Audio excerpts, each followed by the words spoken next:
The objective of the labor inspection is to further strengthen the implementation of the visitorial and enforcement powers under the Labor Code as renumbered, towards securing a higher level of compliance with labor laws and standards and ensuring continuity and sustainability of compliance at workplaces. For this purpose, the Department of Labor and Employment delegates this function to the regional offices with the issuance of a list of labor inspectors who are given the authority of conduct inspection, which covers all private establishments, including their branches and workplaces in the regions. The regional offices, through the labor inspectors, enforce labor laws and social legislation through the conduct of routine inspection, complaint inspection, and occupational safety and health investigation. Upon the discretion of the Secretary, special inspections may be conducted as may be deemed necessary. With the provision for mobile devices and gadgets, the DOLE developed an inspection management information system. An important feature of the system is data capture and transmittal from the field in real time, as an electronic checklist is filled up through the use of mobile devices and gadgets. Data are instantly available for viewing and processing to generate reports, statistics, and summons, including real-time monitoring of decent work indicators based on the country's decent work profile.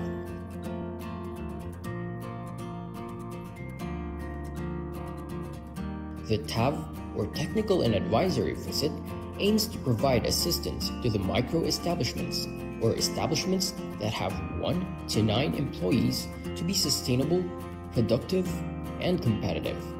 It also aims to transition our micro-establishments to the formal economy that is profitable, while also complying with our labor laws and occupational safety and health standards.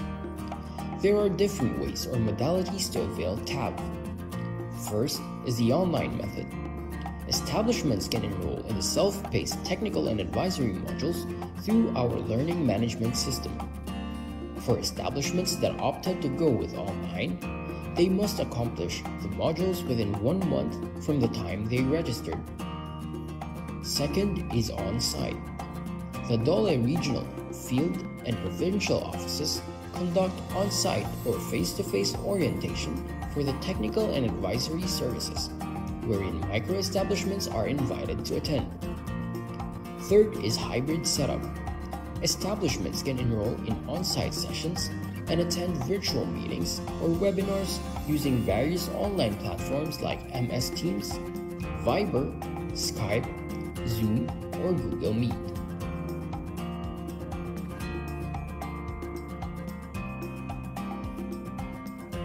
The Establishment Report System was created to streamline the documents and reports required from establishments in the private sector. Several administrative requirements will be submitted through this site as a central platform. Through this system, employers no longer need to physically submit establishment reports to DOLE, since reportorial requirements can be completed remotely through the ERS. There are various types of report that can be submitted through the establishment report system. These are telecommuting report, job displacement report, flexible work, 13th month report, and employer's work accident or illness report. The establishment report system ensured the safety of employees of DOLE and its clients by minimizing the risk of contracting the COVID-19, since the need for physical contact has been removed in this process.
The objective of the labor inspection is to further strengthen the implementation of the visitorial and enforcement powers under the Labor Code as renumbered towards securing a higher level of compliance with labor laws and standards and ensuring continuity and sustainability of compliance at workplaces.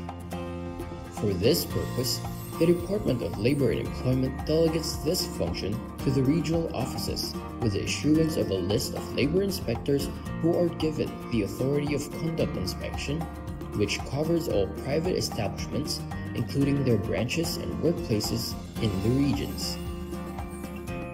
The regional offices, through the labor inspectors, enforce labor laws and social legislation through the conduct of routine inspection, complaint inspection, and occupational safety and health investigation.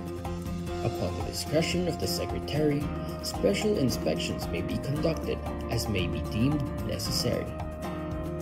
With the provision for mobile devices and gadgets, the DOLE developed an inspection management information system.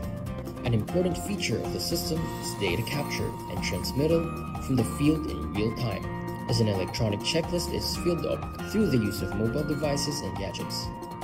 Data are instantly available for viewing and processing to generate reports, statistics, and summons, including real-time monitoring of decent work indicators based on the country's decent work profile.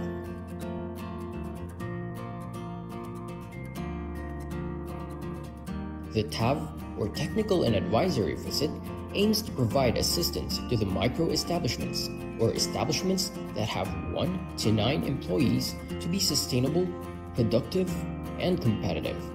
It also aims to transition our micro-establishments to the formal economy that is profitable, while also complying with our labor laws and occupational safety and health standards.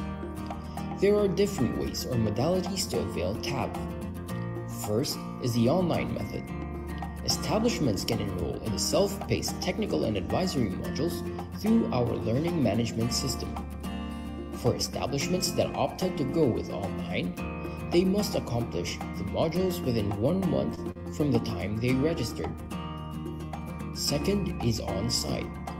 The DOLE regional, field, and provincial offices conduct on-site or face-to-face orientation for the technical and advisory services, wherein micro-establishments are invited to attend.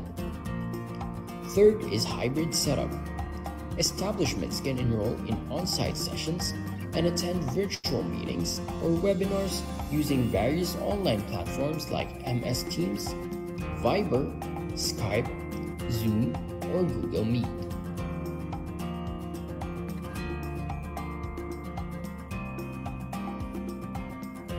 The Establishment Report System was created to streamline the documents and reports required from establishments in the private sector. Several administrative requirements will be submitted through this site as a central platform.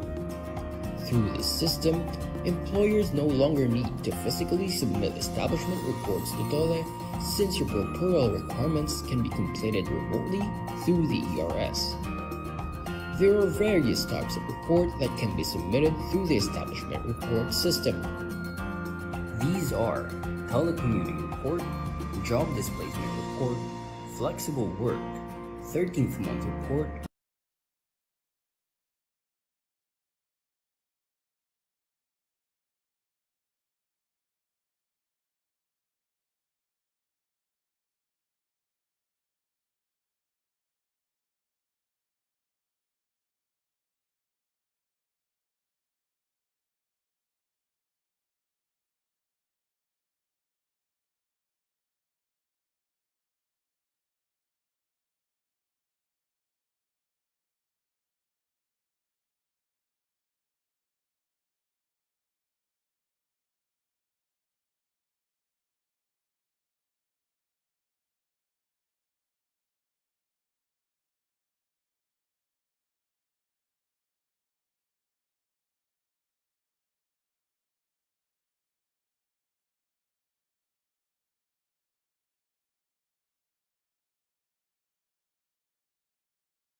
Good afternoon, everyone. Welcome to another episode of the Webinar Wednesday by the Department of Labor and Employment's Bureau of Working Conditions. We are now on our Season 2, Episode 1. Our topic for this afternoon is titled Get Paid What You Deserve, Holiday and Premium Pay Guide. I am Jovelyn V.S. Guerra, Labor and Employment Officer 3, your moderator for this afternoon's webinar. Before we proceed with the program, let us begin with a prayer.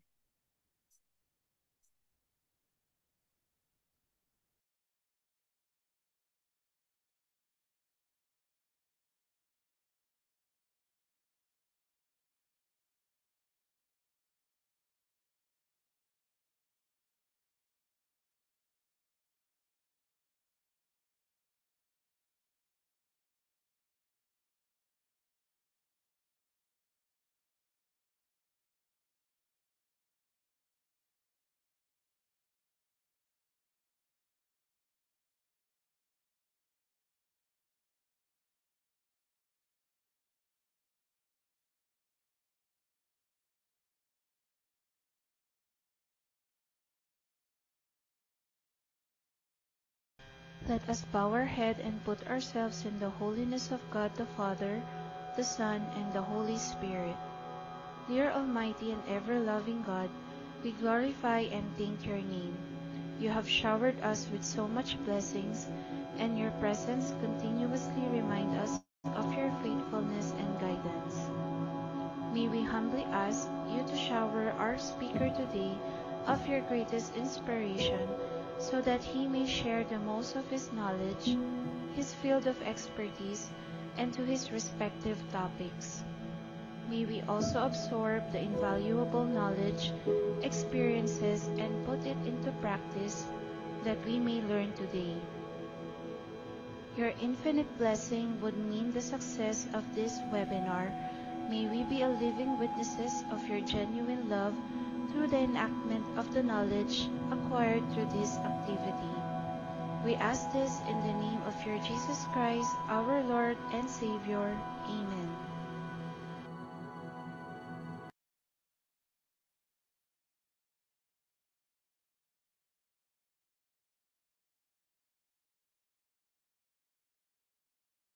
Hello to our Facebook Live participants. Pa-heart react naman po sa ating 400 plus viewers. We encourage our participants to please share this Facebook Live and use the hashtag Webinar Wednesday. You may also share the link with your colleagues, friends, and family para mas marami pa po ang magkaroon ng bagong kaalaman. Also, please follow our Facebook page, BWC 1949, para maging updated kayo sa mga issuances, announcements, and activities na inilalabas ng Bureau at ng DOLE. Please be reminded that for questions and inquiries, kindly use the comment section of our Facebook Live, and this will be addressed by the resource speaker after the lecture. Before we proceed sa ating topic patungkol sa holiday pay and premium pay, let us know muna kung ano ang functions ng Bureau of Working Conditions and ano naman ang mga services and programs meron ang Bureau.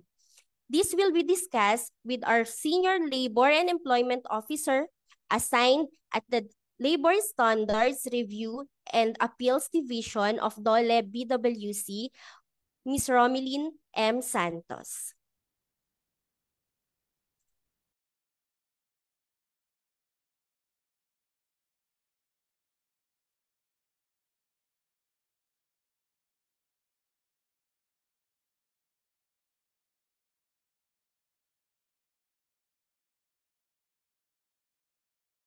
Hello po, good afternoon po sa lahat ng ating manunood dito sa Webinar Wednesday.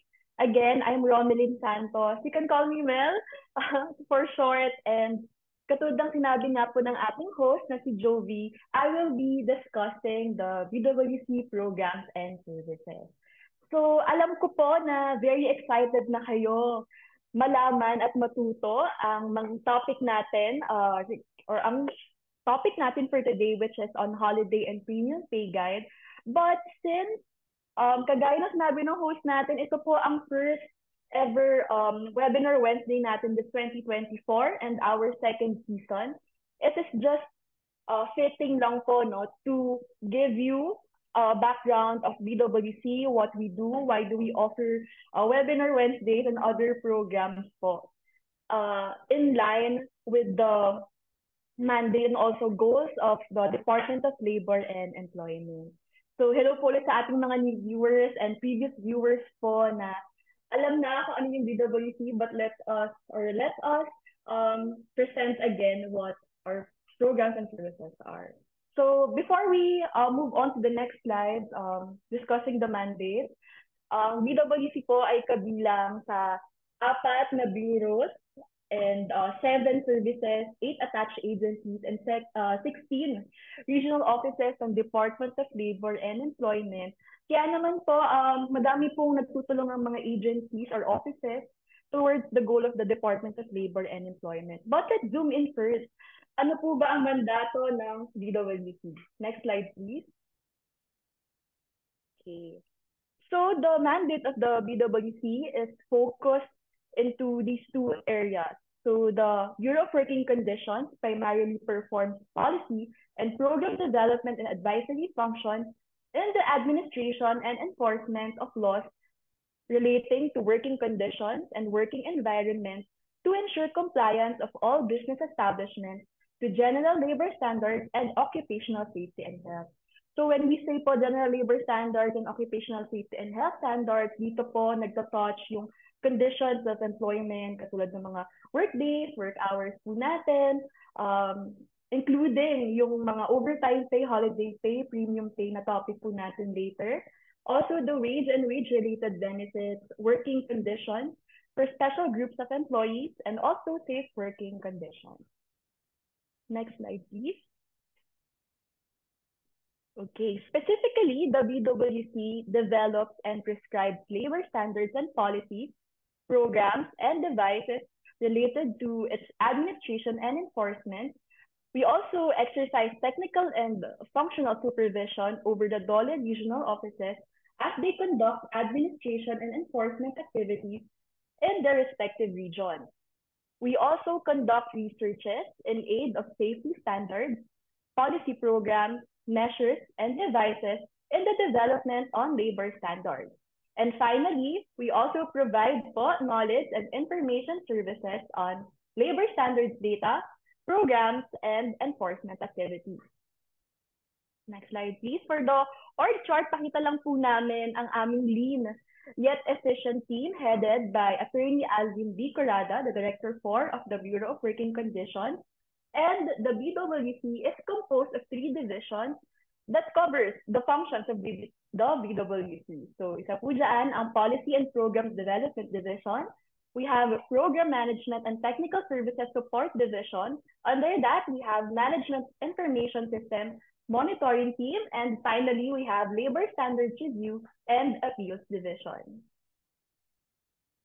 So now you can see po the 5 flagship programs of the BWC. We have Labor Inspection, Technical and Advisory Visits. We have Policy and Program Development, monitoring of programs, and case management. So tingin ko po yung iba sa inyo ay familiar na sa ibang programs and services namin na nakapublish po, and also we provide updates through our website and also Facebook page. Okay, let's start first with labor inspection. Next slide, please. So this is in line with the implementation of the visitorial and enforcement powers of the Secretary of Labor. Next slide, please. The labor inspection program ensures that private sector establishments employing workers comply with general labor standards, occupational safety and health standards, and other social legislation intended to safeguard the rights of workers to just and humane conditions of work. Like I mentioned earlier, this is in line with the visitorial and enforcement powers of the Secretary of Labor and Employment under Articles 128 and 129 of the Labor Code of the Philippines. Ito pong labor inspection program ay ang aming Katulad nga po na sinabi ko kanina, isa sa mga flagship programs po ng BWC to ensure the continuity and sustainability of compliance in all workplaces. So nakikita niyo po sa slide, meron po tayong tatlong modes of implementation identified sa Department Order number 238 series of 2023. Meron po tayong labor inspection, technical and advisory visits, and OSH investigation. Next slide, please. So, sino po ba ang covered ng labor inspection program? So, it covers small, medium, and large establishments. When you say small, ito po ang mga establishments na merong 10 to 99 workers. Medium po, or medium establishments, meron pong 100 to 199 workers. And large, 200 workers and up.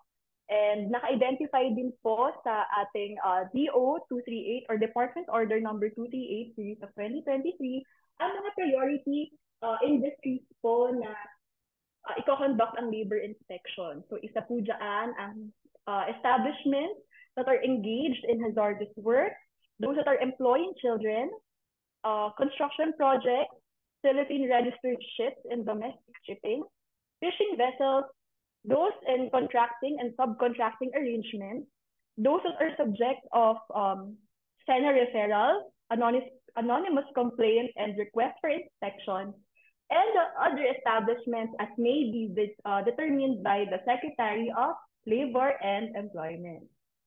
Now let's move to the second flagship program of BWC, which is the Technical and Advisory Visit. Next slide, please. Ito naman po kanina, di ba, na-mention natin na ang labor inspection program, ang covered po niya ay small, medium, and large establishments. Dito naman po, ang tab natin ay covered po niya ay micro-establishments or yung mga establishments po na merong 1 to 9 workers. So TAV aims to build the capacity of community-based micro-establishments towards sustainable compliance with labor standards.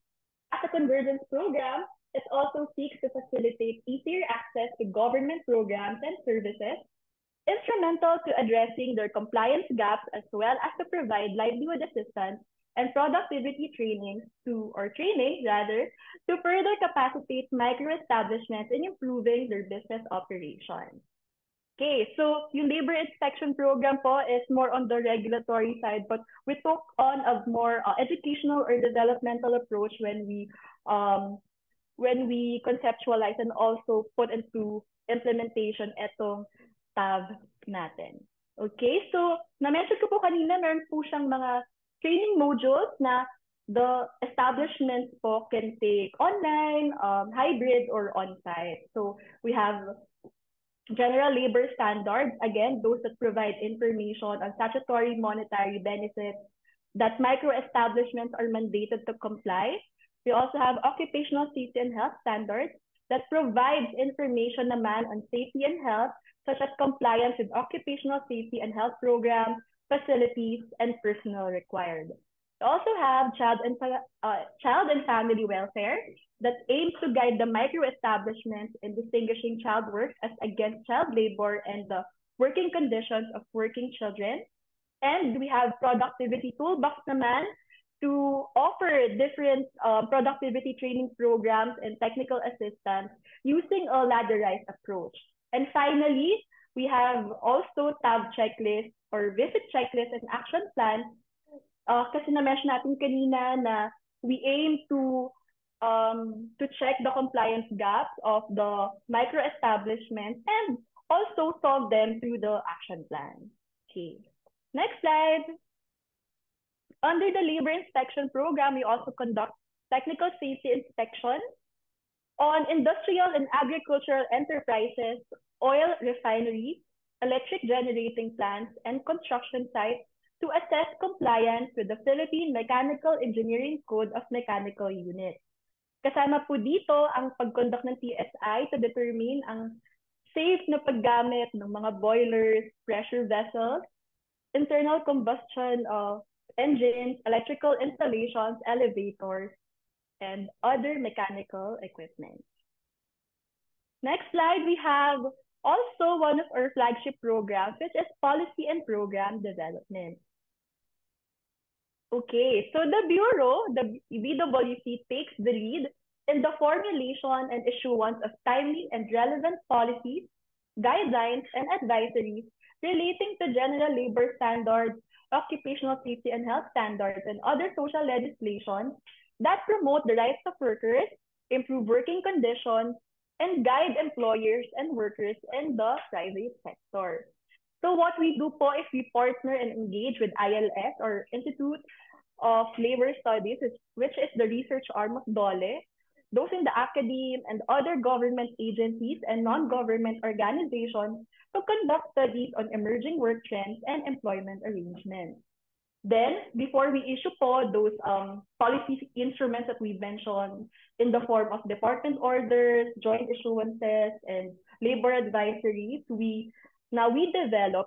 It goes through the Technical Executive Committee or yung TEC and National Tripartite Industrial Peace Council or NTP, which enables social dialogue through tripartism, meaning well-represented po ang workers and employers sa pag-decide ng mga policies po na nilalabas natin sa DOLE.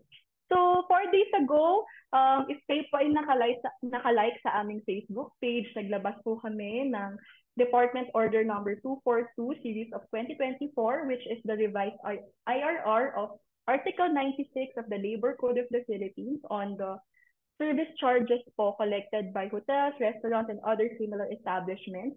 Isa po yun sa mga examples na dinedevelop po namin na policy and nalalabas po natin. And stay tuned kasi yan po ang ating episode 2 ng Webinar Wednesday next week during the Valentine's Day. So we hope to see you there. And 2 weeks ago, another example is yung we released the Labor Advisory Number 1 Series of 2024 on the payment of wages for this Friday, Feb 9, the additional special non-working holiday. So more about that will be discussed then later as we go along with the Webinar Wednesday. So ayun po yung isa sa mga products namin, how we measure success. So through the issuance of those department orders, labor advisories, and other policies and guidelines. And ayan, marami po kaming programs. Yung na-mention po namin 5, those are just the flagship programs. But aside from that, we also have other programs handled by the BWC, such as Construction Safety and Health Program. We also review and evaluate technical plans, both for mechanical and electrical plans, processing of certificate of appearance of PNEs and PEEs, work alert reporting, processing of certificates of no pending case, disposition of labor standards appeals cases, general labor standards and occupational safety and health queries and requests for inspection-related data, medical services or assistances to DOLE personnel, and members po kami ng various committees. Okay, so that's the end of my short presentation. I hope kahit pa paano po ay nakatulong kaming malinawagan ang inyong pag-understand po sa Bureau of Working Conditions, ano po yung mga programa namin, what goes beyond us providing Webinar Wednesdays. So makita na naman po yon when you like our Facebook page. We have a lot of information and data that you need in order po to further understand and appreciate the rights of workers if kayo po ay mga empleyado, and also ano ba ang dapat sundin ng mga employers, and also other compliances required. So I'm not sure na end na po ang aming slide, but we also flash the website of Bureau of Working Conditions. So that's www.bwc.dole.gov.ph. On Facebook, we're also there, using this platform for webinar. So you can access it through www.facebook.com/bwc1949. And if you have questions, concerns, you can easily call us at Dole Hotline 1349. So thank you so much, and I'll turn over the virtual floor to our host, Joey. Thank you. Ayan. Thank you, Ma'am Romeline, for your informative discussion about the program and services of the Bureau of Working Conditions. Eto na. Now, let's proceed to the discussion of our today's topic. And to explain to us the holiday pay and premium pay in the private sector, we have Senior Labor and Employment Officer assigned at the Policy and Program Development Division of the Bureau of Working Conditions of DOLE. She has been the department for more than 30 years na and is highly engaged in policy making. Everyone, I'm delighted to introduce our speaker, Ms. Melinda Banaag.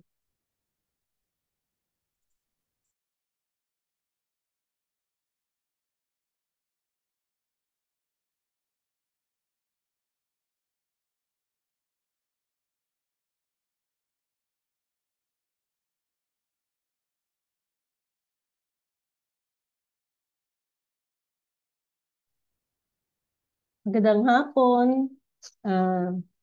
Ang topic po natin ngayon ay tungkol sa holiday pay and premium pays na ngayon ay relevant dahil magkakaroon tayo ng holiday on February 9 and 10. Okay?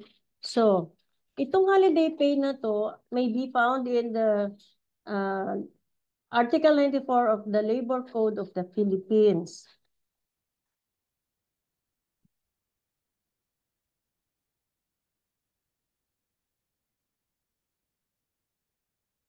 Okay.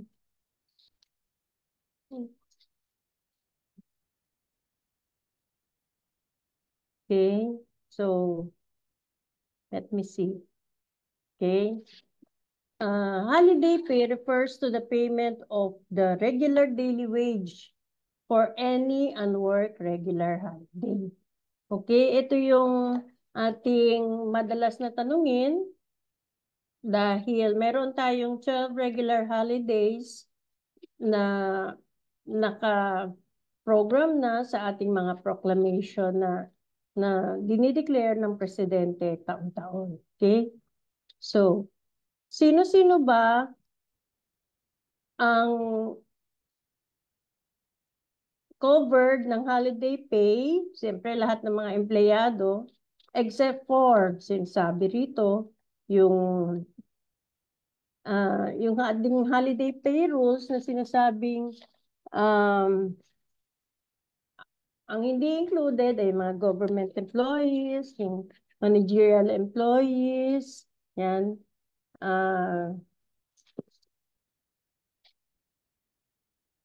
Ang mga officers or members of the managerial staff, bakit natin masasabing hindi sila maaaring makover na kung may company policy or meron na silang binigay na mas malaking sweldo kasi sila ay nasa managerial level na, usually, nako-cover na itong mga payment ng holiday pay para sa kanila. Okay. So, ano-ano ba yung mga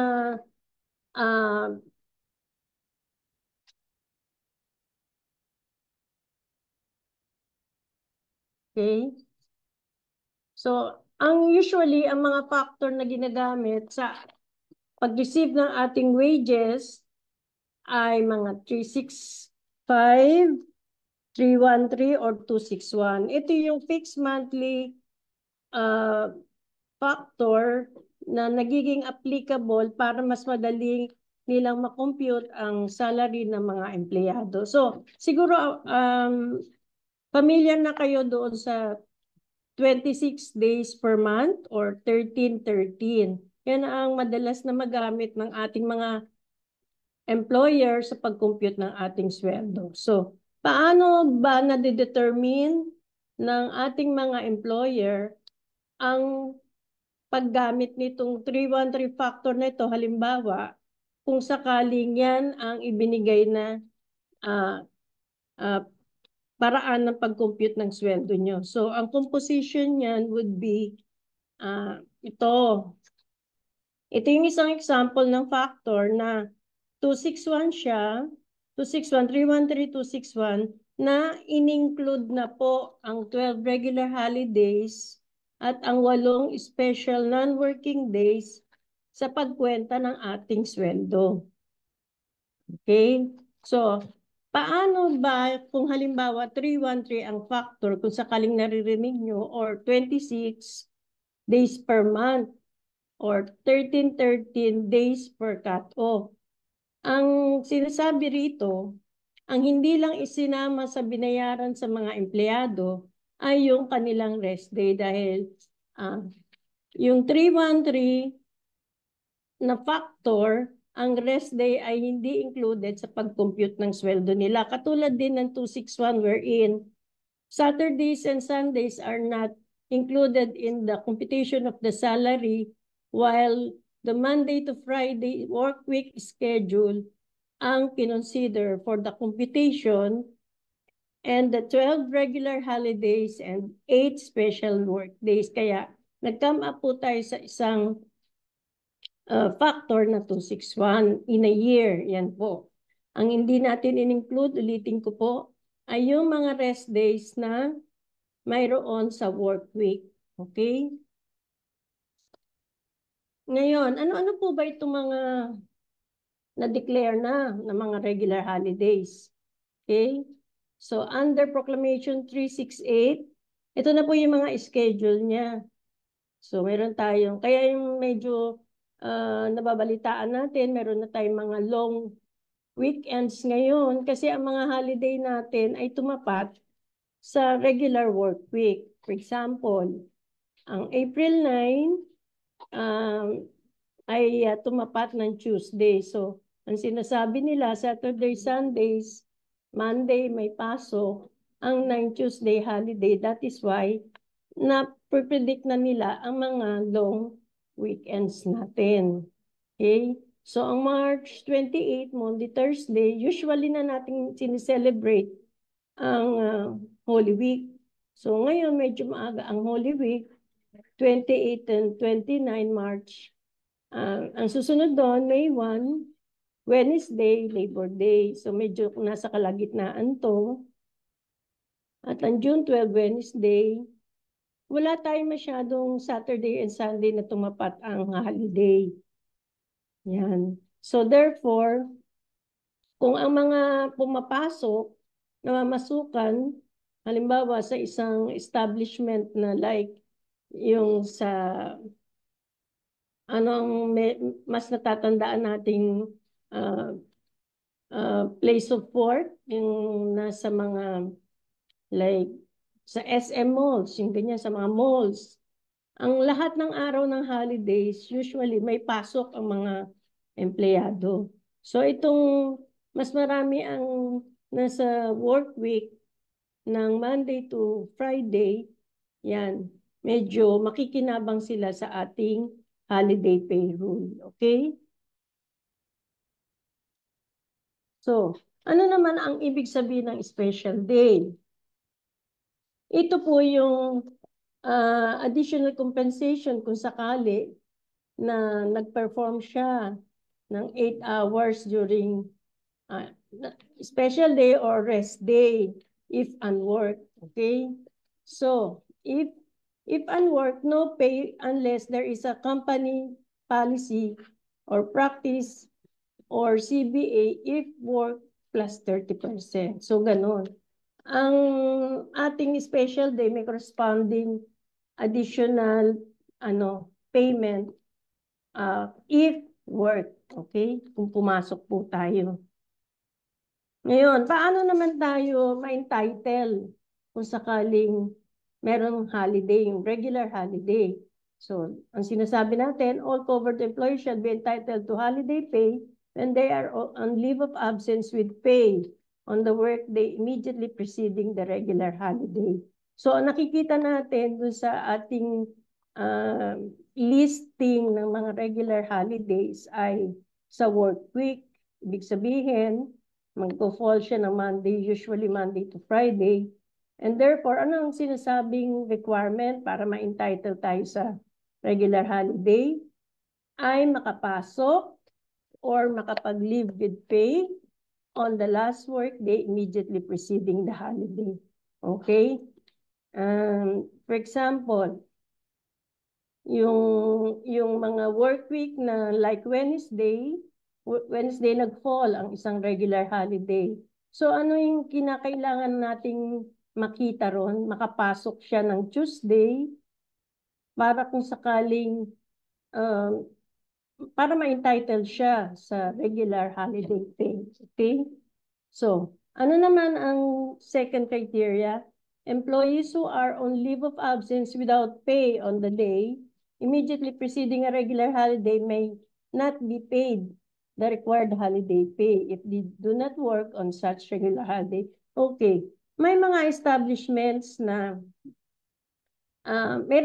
meron silang schedule ng holiday. For example, hindi kailangan silang makapagtrabaho or masisira kasi ang takbo ng mga planta kung sakaling 24 hours tumatakbo ang mga planta. So therefore, may naka-schedule na silang work on a holiday.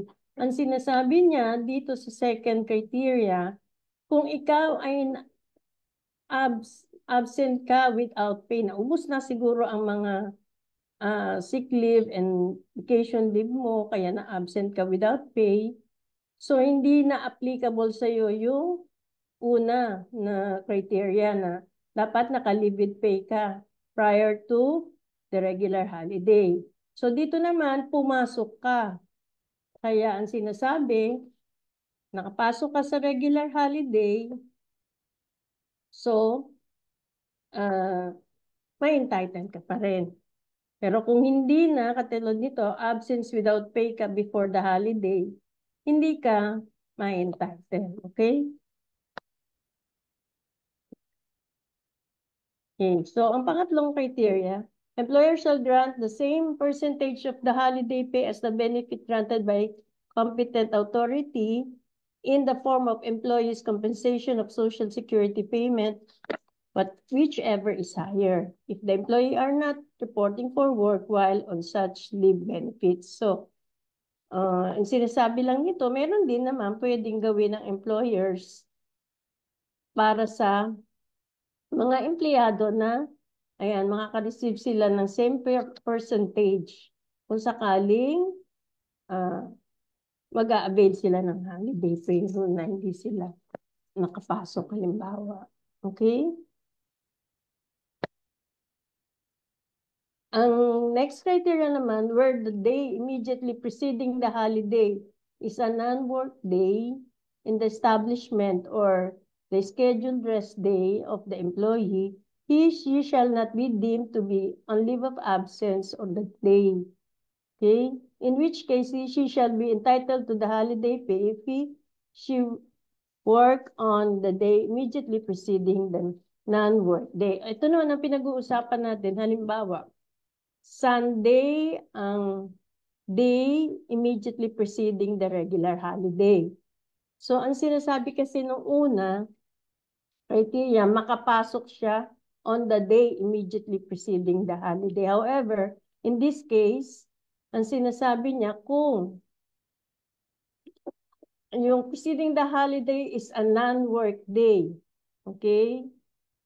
The establishment may schedule rest day or rest day siya sa araw na immediately preceding the holiday. So, ang ating i-consider doon is the day before the non-work day para ma-entitle siya sa holiday. Okay?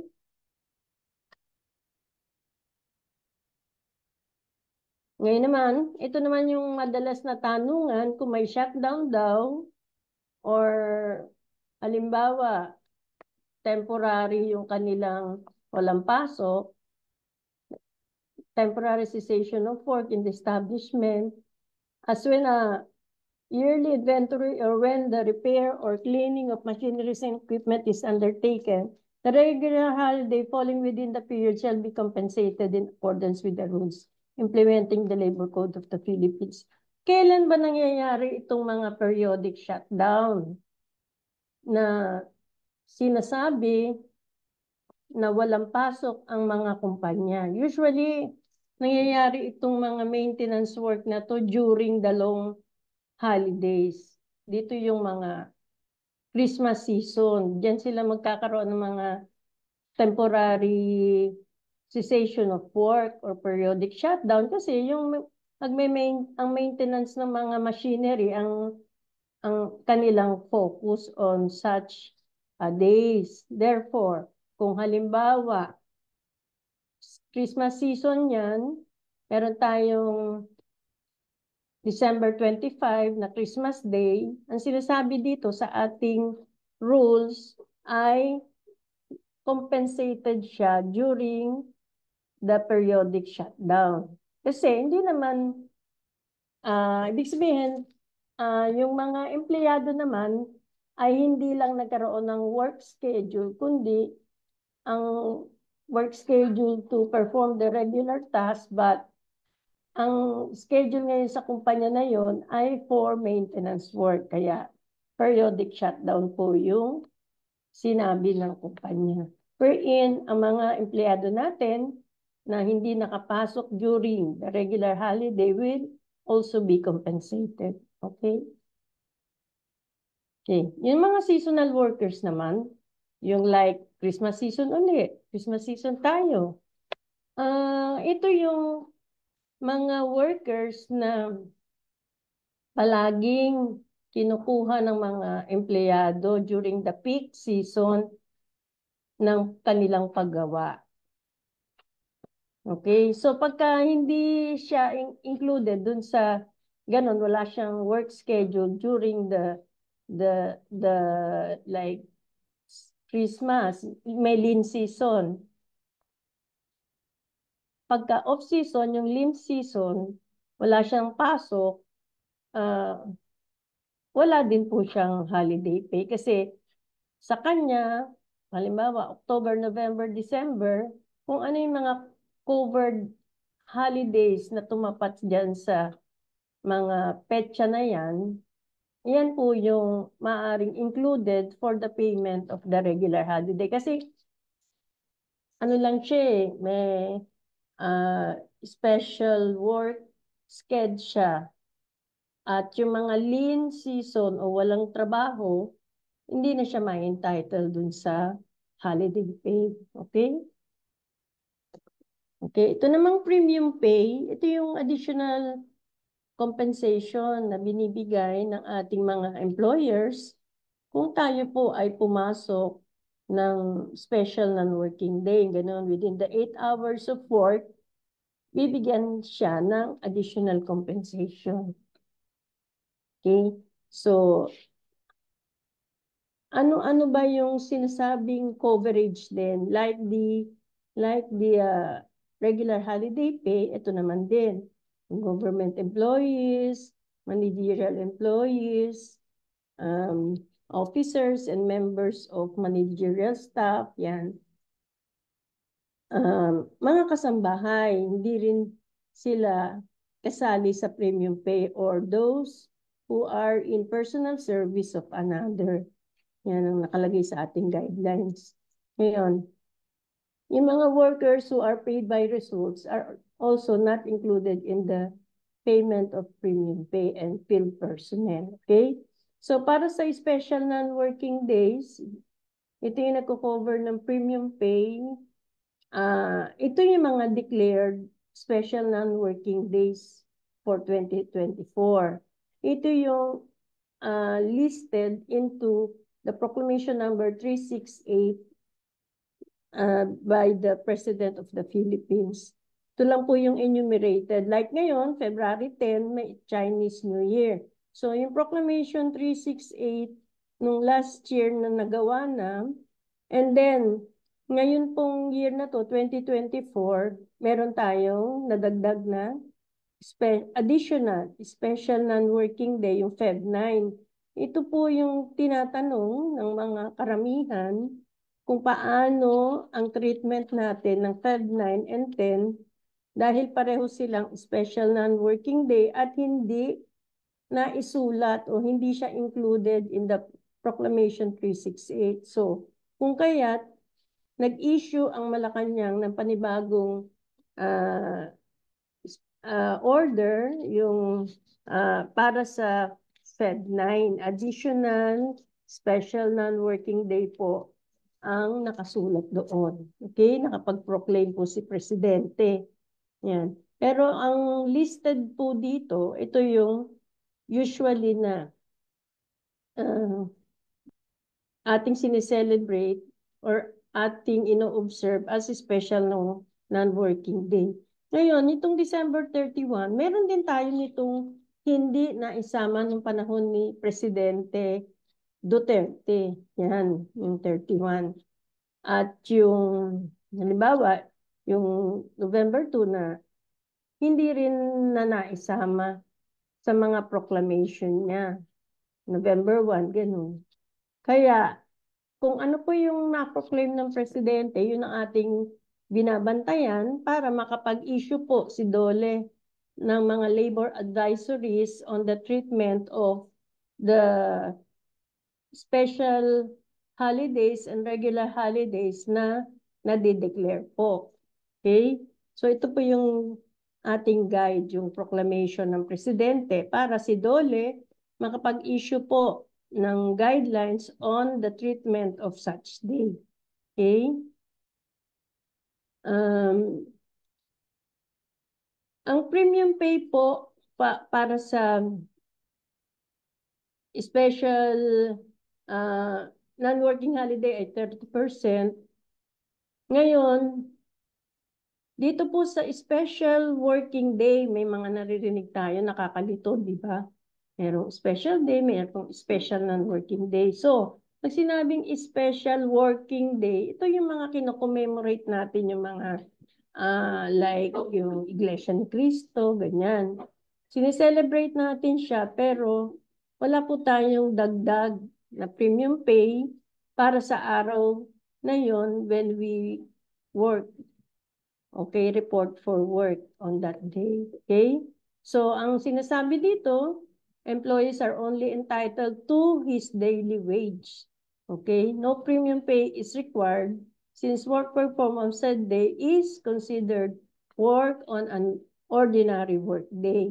So, kaya kung may ma-proclaim na special days, binabantayan lang din natin. At ang Department of Labor, nag-i-issue lagi po ng guidelines on the proclamation of days na pwedeng special days or special non-working days. In addition to yung maaga pong na-declare na ng mga holidays. Okay? Okay, so ano yung premium pay rates halimbawa? So halimbawa, anong mga days na mayroong special non-working, halimbawa December 31. December 31. Okay? So the no work, no pay rule applies or principle during special days and on such other special days as may be proclaimed by the President or by Congress. Workers who are not required or permitted to work on special days are not entitled to any compensation. This is, however, without prejudice to any voluntary practice or provision in the collective bargaining agreement. Okay? Okay, so, guided naman tayo ng ating mga nilalabas na advisories kung paano ang treatment. However, kung meron na nga tayong mga agreement like CBA, di ba? Yung mga dates na nababanggit na ay pwedeng mailagay nila sa kanilang agreement na pwedeng kasama sa mabayaran. Okay? Ito nga po, inulit ko lang, halimbawa August 21, yan yung special non-working day natin. Ngayon, pay on regular holidays and special days. Paano naman po ang payment ng ating regular days or special? Ito yung sample problem. Mobile data is turned off, you'll have to connect through. Okay. Andeng is required to report for work on Chinese New Year. Halimbawa, yung darating na Chinese New Year. How much would be her take-home pay if work is scheduled from 8 to 5 p.m. and receiving a daily rate of 610? So ngayong Chinese New Year, ang alam natin, siya ay special no working day, di ba? Special non-working holiday. So, pag special non-working holiday, paano natin kukumputin? May dagdag na 30%. Okay? So, ang magiging kwenta ng kanyang sweldo sa araw na yon ay kung may 30% siya, ay 30% plus 600, 30% ng 610. Okay? Okay, so ito po. 610 sa 8 oras niyang pagtrabaho ay dadagdagan ng 130%. Bali mo multiply mo sa 130%. So, ang magiging sweldo niya will be, magkano po?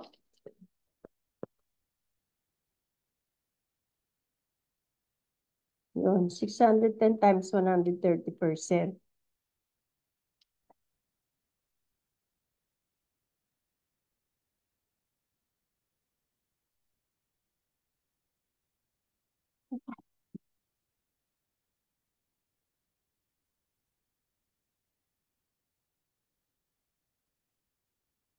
Okay, magiging 793 po, magiging sweldo niya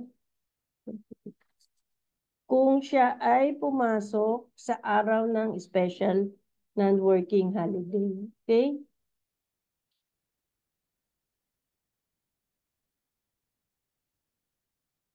$793. Pare-pareho po ba tayo nang nakuha? Sa araw ng pumasok ang isang daily paid employee na 610 ang sweldo sa loob ng 8 oras. Okay? Ang magiging sweldo niya will be 793. Okay? Yung sumunod naman, ang problem number 2, halimbawa, one is tasked to report for work by his superior on June 12. His daily wage is 610. So, what will be his salary for that day? Halimbawa, he reported for work from 10 a.m. to 7 p.m. Okay? Anong ibig sabihin ng 10 a.m. to 7 p.m.? So, may break siyang 1 oras. May lunch break siya. So, ang ating pagkwenta nito, ang June 12 ay isang regular holiday. Ano ang mangyayari sa kanyang sweldo sa araw na yun? Pag holiday pay, di ba, meron tayong additional 100% kung ikaw ay pumasok. So, magkakaroon siya ng 200% of his regular salary. So, 610 times 200%,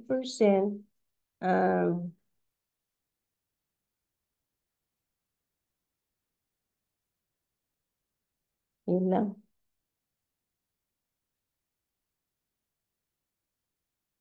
Okay, 610, 1,202. Okay, 610 times 200%.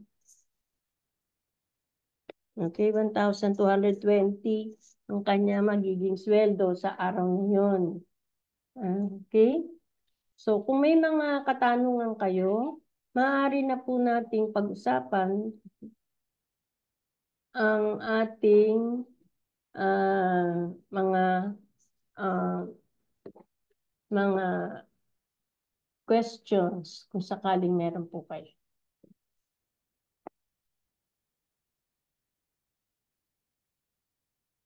Thank you, Ma'am Melinda, for the meaningful and informative discussion on the holiday and premium pay in the private sector. We are now going to start answering the questions submitted by our participants. Again, we remind everyone that you can still submit your questions through the comment section. For the first question,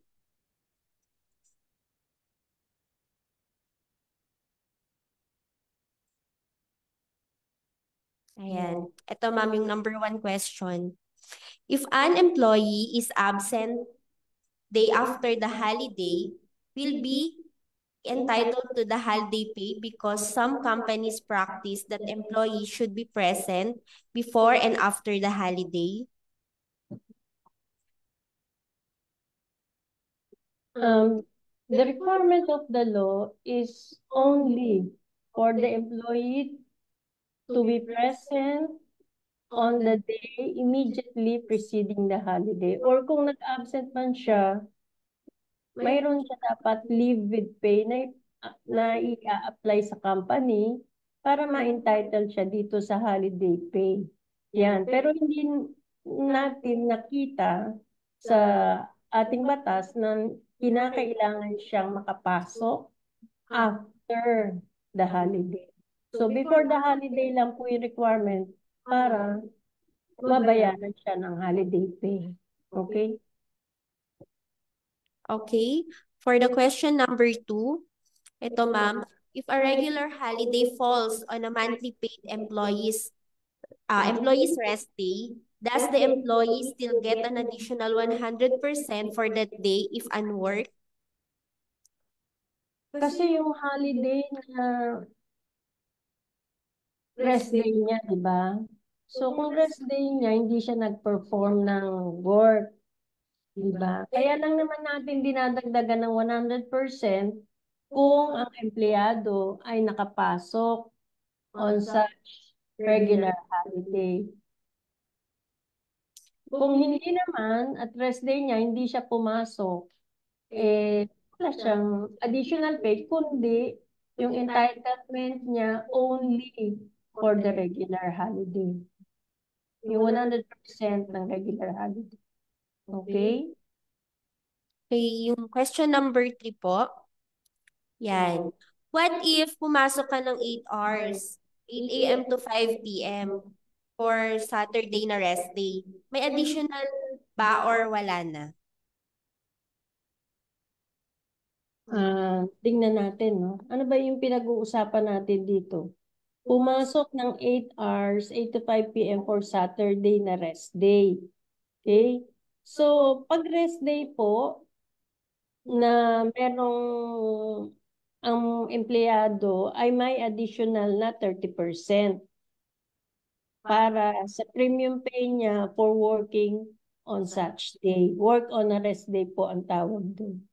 May premium pay siya na 30% additional. Okay, next question. How about naman po yung reliever staff? Meron din po ba siyang holiday pay pag pumasok? Pag pumasok siya? Hindi naman included doon sa mga listing ng empleyado na hindi kasali sa availment ng regular holiday or entitlement to the regular holiday. So kung sakaling pumasok siya on a regular holiday, dapat naman ding meron siya nung dagdag na holiday pay, di ba? Okay. Okay, for the 5th question na po. Madami daw nalilito sa special working day. Bakit meron pang declaration na special working day? So ang special non-working holiday, ito yung mga napoproclaim na halimbawa, di ba naka-schedule na yan sa mga proclamation, yung ino-observe natin, yung mga certain occasion, special non-working holiday, katulad nga ng Chinese New Year, di ba? Pero itong special working day, ito naman po yung ino-observe natin, halimbawa sa localized, halimbawa, yung Iglesia ni Cristo na sinicelebrate, dito nag-a-apply yung special working day. Okay? Okay. For the 6th question, hello po, ask ko lang po, kapag ang empleyado hindi pa regular sa trabaho, makakatanggap din po ba sila ng mga holiday fees? Of course, yung mga probationary employees po ba ang tinutukoy natin dito?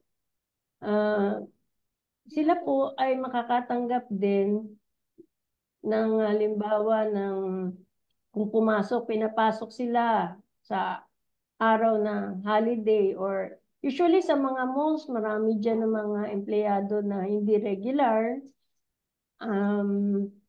Of course, may entitled sila sa 200% ng daily wage kung sila ay nagtrabaho sa holiday. Okay? Ayun, last question na po po pala yun. We still have more question pa, but this will be answered by our social media team. Please check the comment section. Sinasagot na po mga kasamahan natin yung tanong. Sa mga hindi po naka-join o nakapanood ng ating episode today, pwede po nating panoorin muli ang live stream sa BWC Facebook page. Some announcement lang po, ang BWC ay patuloy na magpapalabas ng mga webinar Wednesday para sa buwan ng January. So ang next episode po natin, episode 2 sa January 14, new service charge rule. So marami ding mga katanungan dito. So abang-abang po kayo sa ating Facebook page sa January 14 po. Thank you everyone for attending today's webinar. We hope that today's topic has equipped you with the knowledge and tools to assist you in complying with labor standards. We would like to thank our speakers, Ms. Santos and Ms. Banaag, for taking the time to share their knowledge and expertise, and the BWC team who provided us the assistance and support for today's episode and the previous episodes.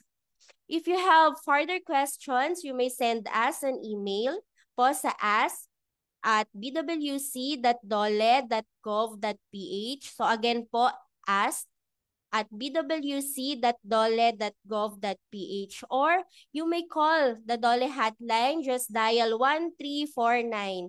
So again po, just dial 1349. Lastly, please follow our Facebook page, BWC 1949, para maging updated po tayo sa iba't ibang issuances, announcements, and activities na inilalabas ng Bureau at ng Dole.